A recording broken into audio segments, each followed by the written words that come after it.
Let's stop pretending this is about career paths or the economy. This is a clinical analysis of a heist. We are talking about the systematic cannibalization of your only non-renewable asset, your time. You aren't being raised, you are being harvested. From the moment of your first cry, you are entered into a ledger. You are told you must earn a living, a phrase so common we forget its inherent cruelty. It implies that your right to exist is not a birthright, but a debt you must constantly repay.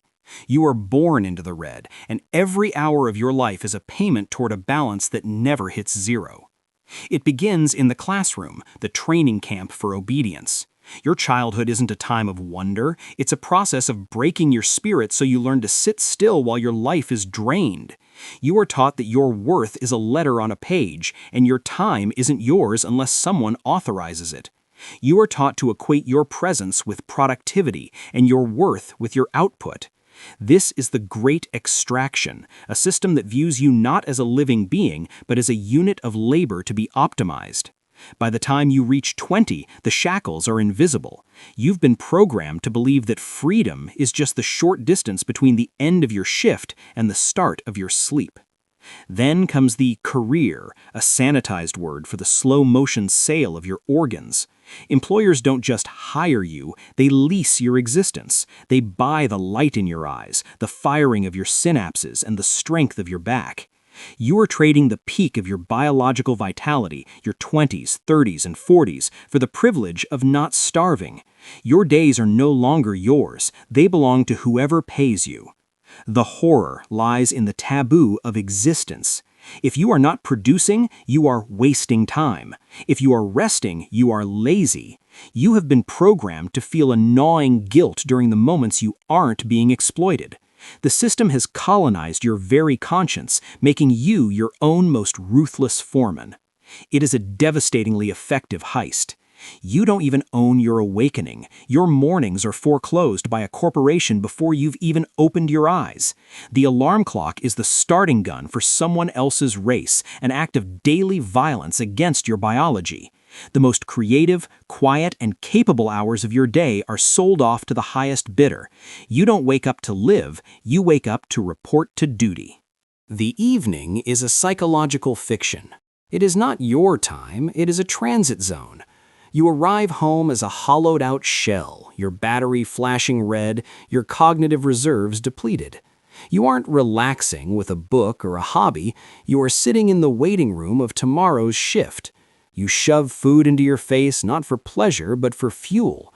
You collapse into bed not for peace but to perform the necessary biological maintenance required to remain a functional asset for the machine.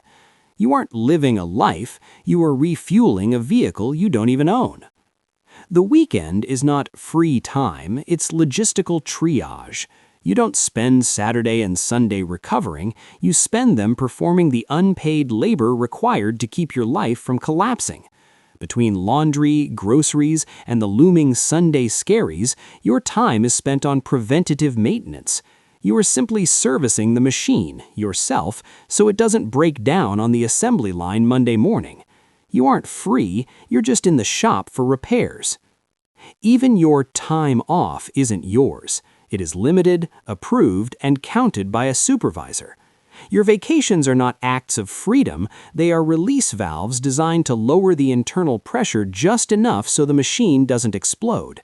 It is a leash that is occasionally lengthened, never removed. You spend half your trip trying to forget the office and the other half dreading your return to it.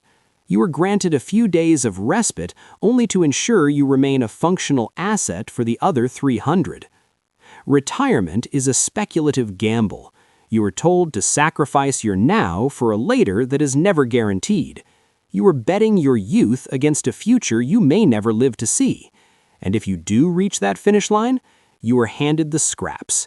By then, the system has extracted your utility and discarded the husk. Your reward is to watch the clock tick in a body weathered into a prison by decades of compliance, perhaps bedridden, waiting for someone else to change your diaper while you wait for the end. It's not a sunset, it's a slow fade out of a tool that is no longer useful. And it doesn't stop at work. Your passions? Monetize them. Your hobbies? Turn them into income streams. Your rest? Justify it or it's laziness. Your worth? Prove it constantly. There is no space left untouched. Even your identity gets folded into output. Who you are becomes what you produce. And if you're not producing, you start to feel like you don't have the right to take up space at all. That's not accidental. That's design. Because a person who fully owns their time is unpredictable, harder to control, harder to exploit.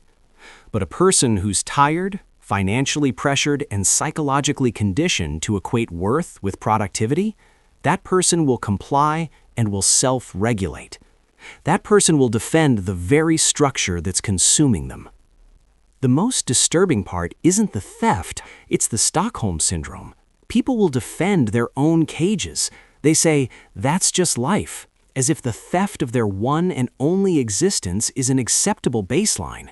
You become a function, a role, a resource. What they're really saying is, I've accepted it, so you should too. But normalization doesn't make it right, it just makes it invisible. What's happening is not a neutral system, it's extraction, it's scale. Not just of labor, but of presence, attention, identity, and time itself. Your life is being divided into units and sold back to you in the form of survival. The system forces you to justify every second you aren't being exploited. It has turned unproductivity into a moral sin until the simple act of breathing without generating a profit or completing a task feels like a shameful secret you have to hide. You weren't born to be measured in output. You weren't born to justify your existence through productivity. You were born with time, and almost immediately you were taught to give it away. That's the real loss, not money, not status. That's the structure. Not just work, but a system where your time is no longer yours. Your worth is something you have to prove, and your life is something you slowly spend just to maintain the right to keep living it.